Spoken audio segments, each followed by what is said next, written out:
Vamos ler a palavra do Senhor a partir do versículo de número 8. Êxodo, capítulo de número 9, versículo de número 8. Êxodo, capítulo de número 9, versículo 8 em diante. Vamos ler a palavra do Senhor, que assim nos diz. Vamos ler do 8 ao 12. Êxodo 9, versículo 8 a 12, nos diz assim a palavra do Senhor. Então disse o Senhor a Moisés e a Arão: apanhai mãos cheias de cinza de forno, e Moisés atira para o céu diante de Faraó. Ela se tornará em pó miúdo sobre toda a terra do Egito e se tornará em tumores que arrebentem em úlceras nos homens e nos animais por toda a terra do Egito. Eles tomaram cinza de forno e se apresentaram a Faraó. Moisés atirou-a pelo céu e ela se tornou em tumores que se arrebentavam em úlceras nos homens e nos animais, de maneira que os magos não podiam permanecer diante de Moisés, por causa dos tumores, porque havia tumores nos magos e em todos os egípcios. Porém, o Senhor endureceu o coração de Faraó, e este não os ouviu, como o Senhor tinha dito a Moisés. Vamos orar e então meditar neste texto que agora lemos. Oremos. Pai santo e amado Deus, diante do Senhor nós estamos porque fomos remidos e lavados pelo sangue do Teu Filho, do Senhor Jesus Cristo. Abençoa-nos, ó Pai, nesta hora, onde lemos a Tua palavra e queremos ser alimentados por ela. Abençoa-nos, ó Deus. Abençoa-nos para que o nosso coração esteja cheio da Tua palavra e a nossa vida, ó Pai, seja conduzida pelos Teus ensinos. Os nossos passos aperfeiçoados e a nossa mente, ó Deus, purificada por ela.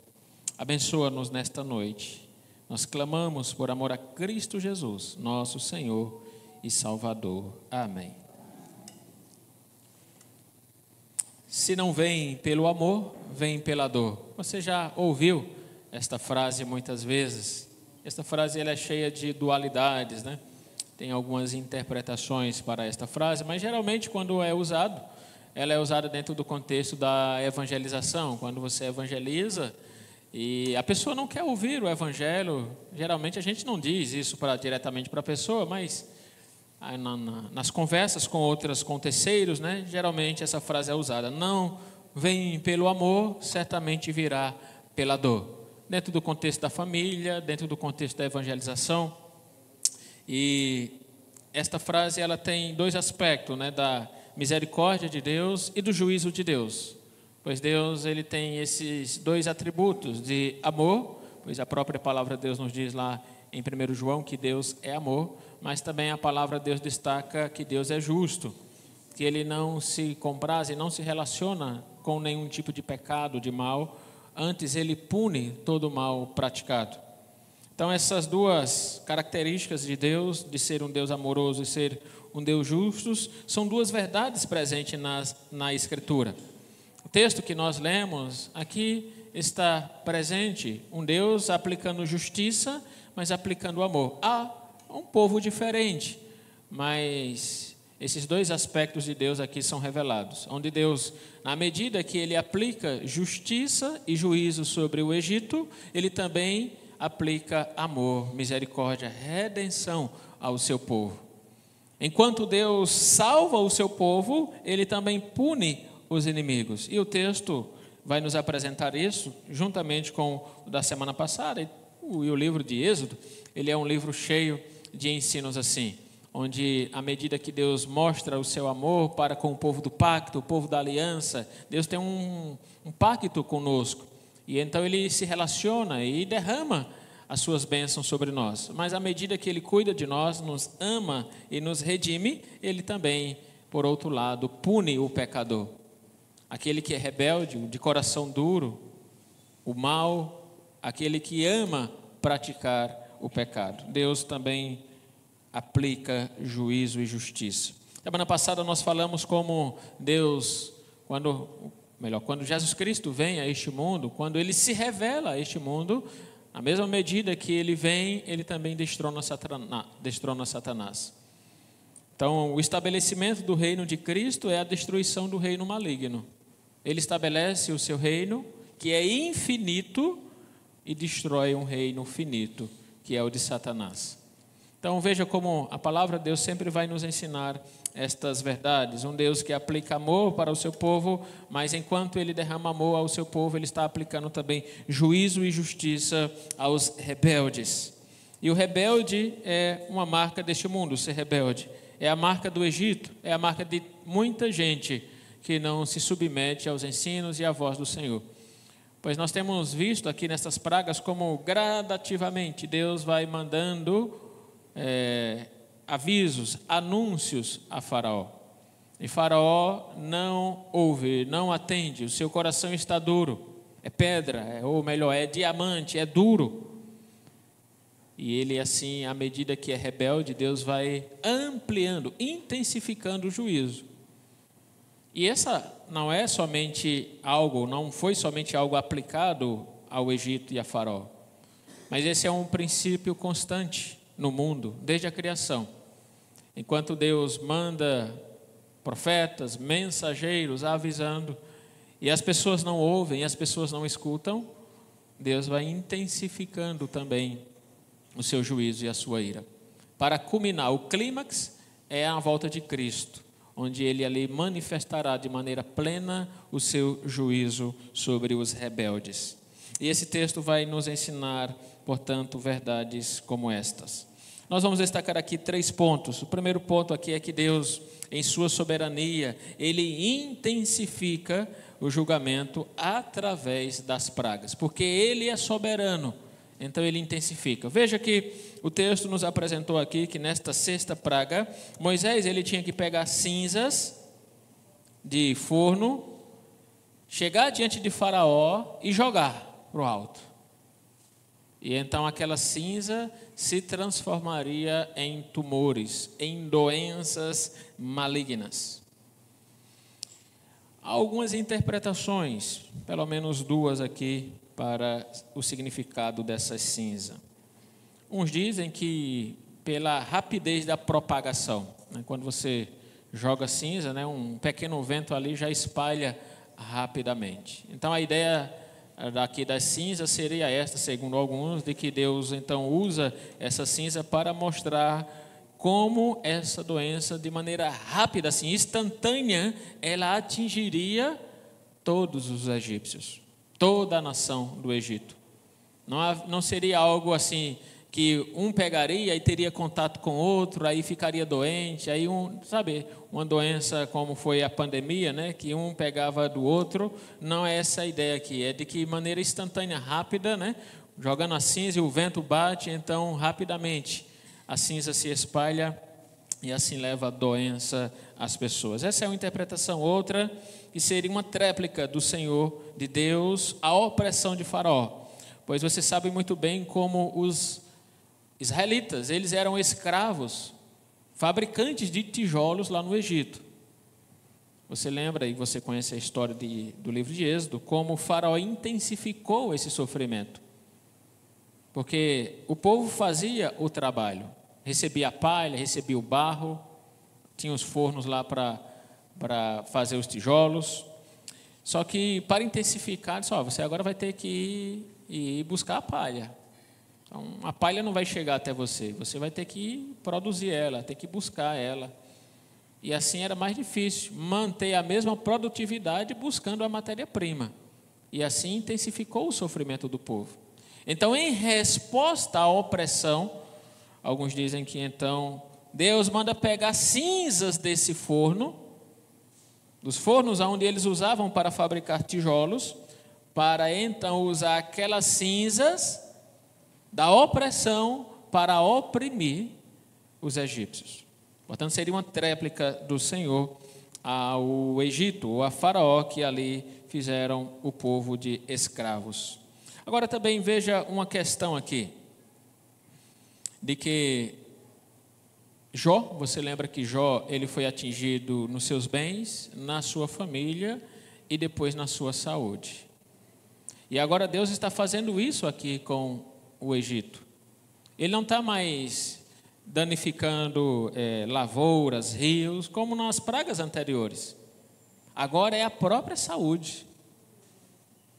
Assim como Satanás ali, por permissão de Deus, atingiu as coisas externas para então atingir o próprio corpo de Jó, assim o próprio Deus também atingiu as coisas externas a Faraó e aos egípcios, agora está atingindo também o próprio corpo, onde agora a doença não é mais nos rios, não são mais pragas, coisas voadoras, rãs e coisa do tipo, mas agora é o próprio corpo, cheio de tumores. Não sabemos ao certo o que era isso, esses tumores, o texto fala úlceras, né? Alguns sugerem que seja antraz. Antraz é uma doença que tornou-se até uma arma biológica, né? Você vê aí pelo menos em algumas notícias do passado, alguma coisa assim, onde antraz era enviado para algumas casas para atingir algumas pessoas importantes dentro aí dos governos mundiais. Alguns dizem que seria essa doença, porque essa doença ela dá nos poros.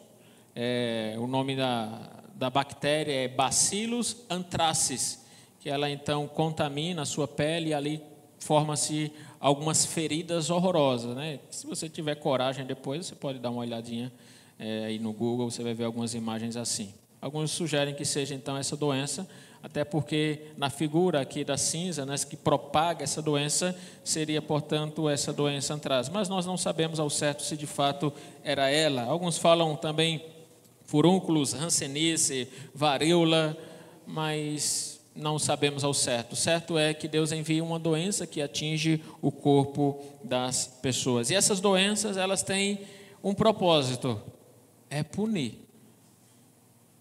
Se você abrir a sua Bíblia rapidamente em Deuteronômios 28, versículo 27, veja o que nos é dito lá. Deuteronômios 28 e o versículo 27. Deuteronômio capítulo 28, versículo 27, nos diz assim: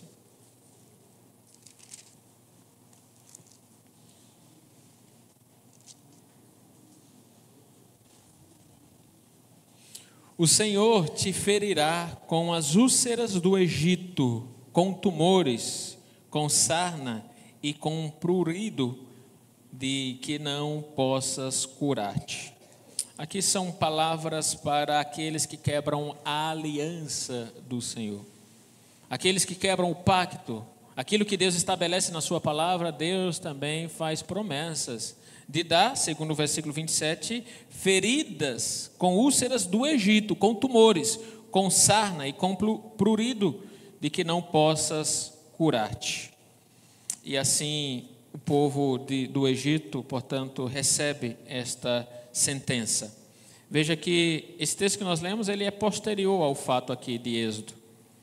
Mas a promessa de Deus é: se vocês me desobedecerem, eu também punirei vocês como puni o Egito, com tumores, com úlceras, com doenças malignas. Agora, observe no texto que nós lemos, no versículo de número 11. O texto foi Êxodo, capítulo 9. Observe o versículo 11. De maneira que os magos não podiam permanecer diante de Moisés por causa dos tumores, porque haviam tumores nos magos e em todos os egípcios. Os magos agora eles foram derrotados completamente. Você lembra que acompanhou aqui as primeiras mensagens nas primeiras pragas, ou pelo menos nas duas primeiras, como os magos eles reproduzem aquelas pragas. Na terceira ele já não pode fazer. Ele diz: nós não conseguimos fazer porque é o dedo de Deus que está fazendo isso. Agora o texto diz que eles foram também atingidos. Qual é o ensino a partir daqui? De que Satanás, ele não pode proteger os seus. Deus protege o seu povo, mas Satanás não consegue proteger aqueles que o seguem. Pois os magos que mexiam com magia oculta, eram feiticeiros, eles também foram atingidos pela praga.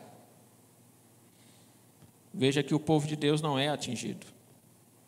Porque o povo de Deus é um povo remido, é um povo eleito, é um povo salvo, é um povo que Deus escolheu para amar e cuidar, que Ele prometeu abençoar. Ele disse: Abraão, eu abençoarei a ti e a tua descendência.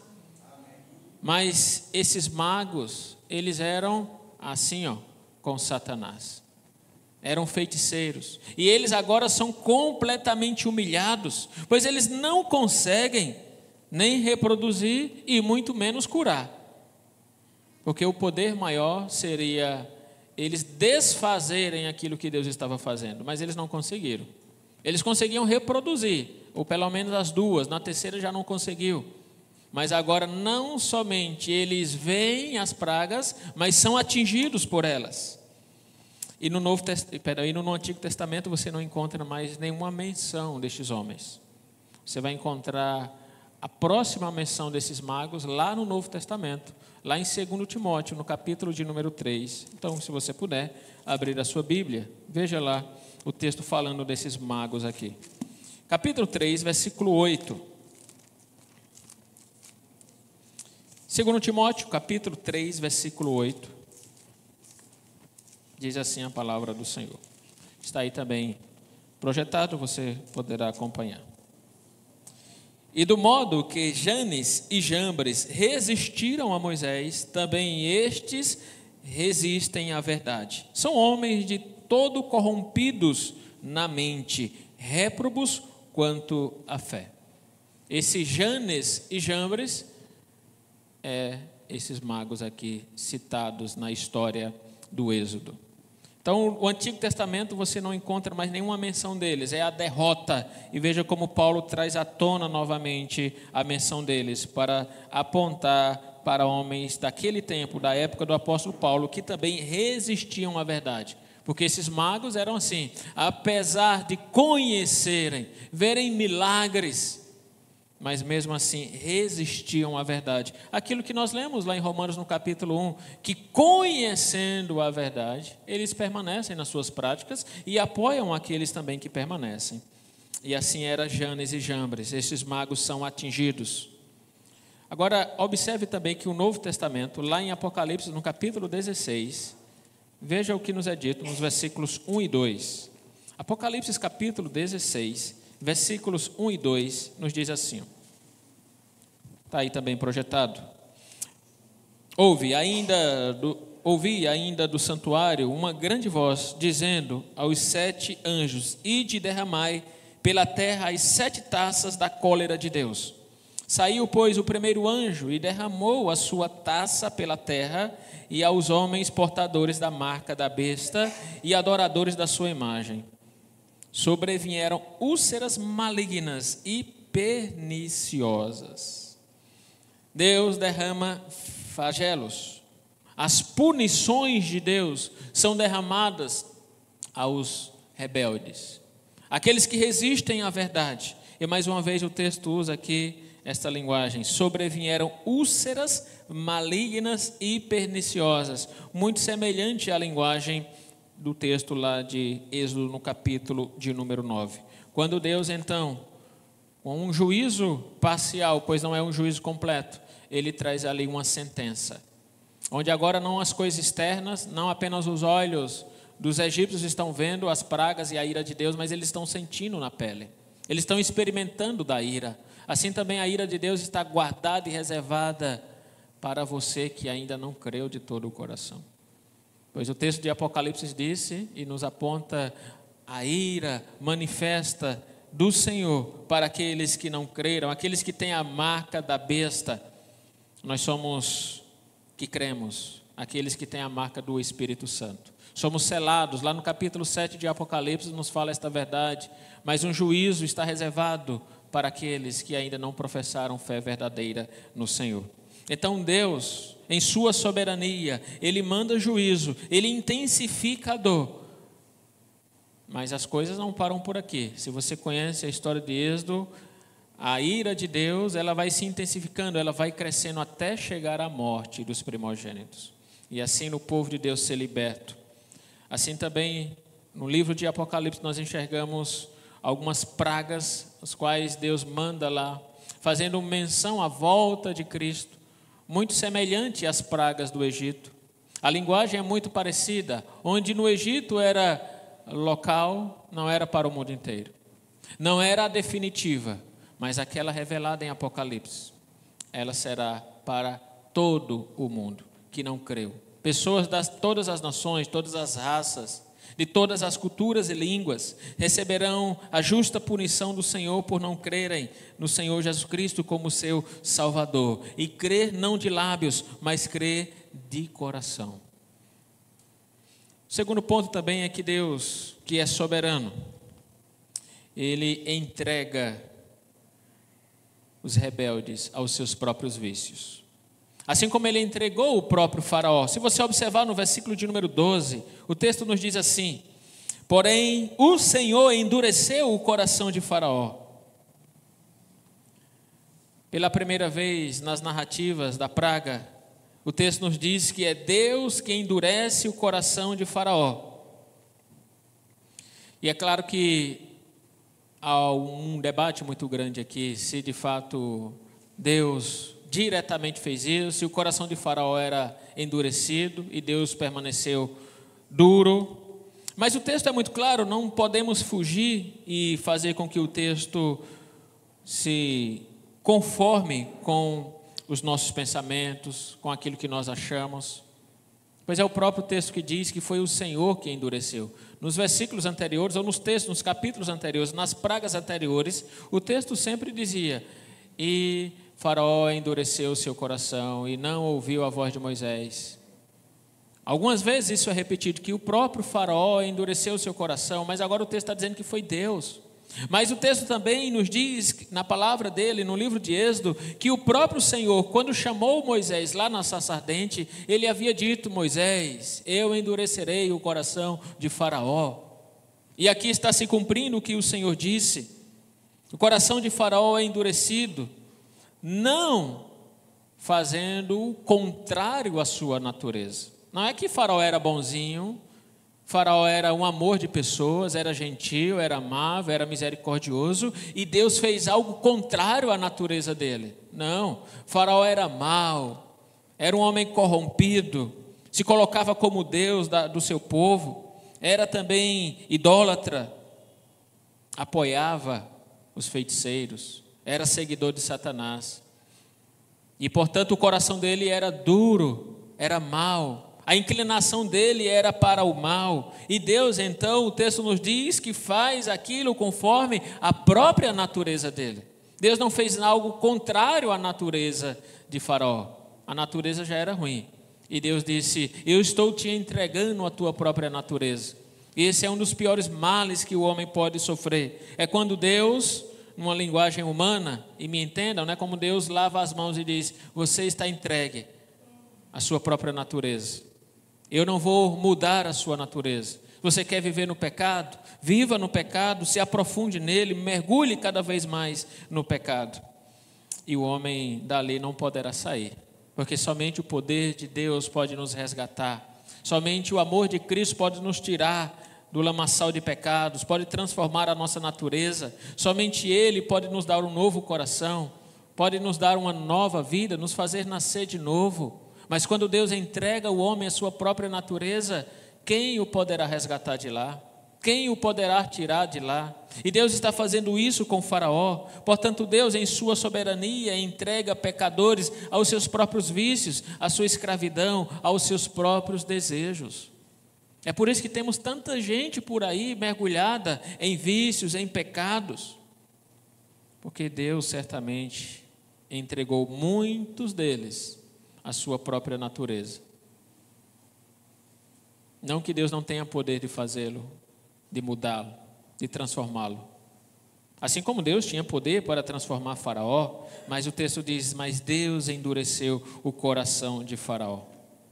Um outro ponto que nós podemos ver também nesse texto, se você observar o versículo de número 10 e o versículo de número 11, nós citamos rapidamente aqui, mas vamos destacar alguma coisa mais. O versículo 10 e o versículo 11 diz assim: eles tomaram cinza de forno e se apresentaram a Faraó. Moisés atirou-a pelo céu, e ela se tornou em tumores, que arrebentavam em úlceras nos homens e nos animais, de maneira que os magos não podiam permanecer diante de Deus, por causa dos tumores, porque havia tumores nos magos e em todos os egípcios. Nós fizemos ou falamos aqui rapidamente como Satanás, ele não consegue proteger os seus. Apesar que nós temos na Escritura o texto nos dizendo que uma casa dividida não se sustém. Quando Cristo expulsa demônios e dizem que ele expulsa por Satanás, que se eu expulso por Satanás, eu estou dividindo a minha própria casa. Assim nos levando a refletir ou a pensar que a casa de Satanás é uma casa unida. E não seria o caso de o próprio demônio está agindo contra outro demônio, sendo que eles são da mesma casa. É isso que Cristo basicamente ali nos diz. Mas quem já viveu e conhece o que é esse mundo do mal de Satanás? Quem já viveu em Umbanda, em espiritismo, sabem como um demônio se coloca contra o outro. Porque e essa é uma experiência pessoal, e a minha experiência pessoal não é um padrão, mas é aquilo que eu pude viver em um tempo da minha vida, ver como um demônio se levanta contra o outro. Quando muitas vezes um demônio era levantado para tirar o outro que estava ali. O reino de Satanás é um reino dividido. Porque ele não pode ser um reino unido, porque a união, ela é uma característica de Cristo, de Deus, do Espírito Santo. Quando a gente lê o texto de Efésios, você lembra muito bem quando o texto lá nos fala que Paulo exorta a igreja a ser uma igreja unida, uma igreja santa, porque há um só Senhor, um só Espírito, um só Deus, há um só corpo. E sempre quando a Bíblia exorta a igreja, é para que ela viva em comunhão, em união, ao contrário, porque isso é o oposto do reino maligno, do reino das trevas. Porque o reino das trevas é um reino solitário, é um reino dividido. Pegue, por exemplo, ou pegue como exemplo a sua própria casa. Se ela não é uma casa temente a Deus, se não é uma família temente, ela é uma família dividida. Porque a verdadeira união, ela está para aqueles que creem em Cristo Jesus, para aqueles que foram remidos e lavados pelo sangue do Cordeiro. E Satanás, então, junto com os seus, eles promovem desordem, desunião. E os magos aqui experimentam isso. Satanás não pode protegê-los. Satanás não pode livrá-los.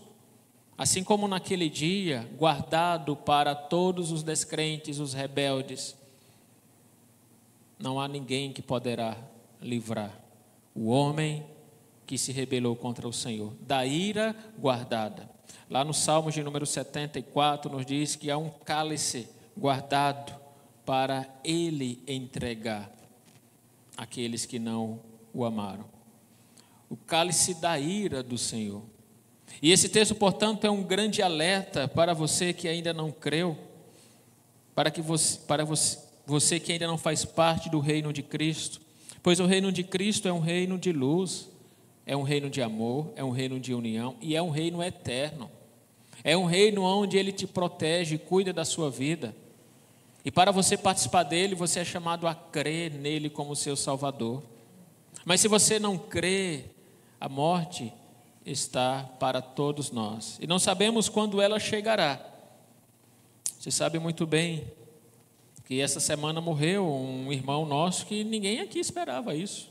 Apesar de sabermos que ele estava doente, mas ninguém imaginava, nenhum de nós, que era uma doença para a morte, que ele iria fazer o seu tratamento, que ele iria se cuidar, que ele iria estar aqui louvando a Deus com a gente, mas aprove a Deus chamá-lo, nosso irmão Carlos Alberto.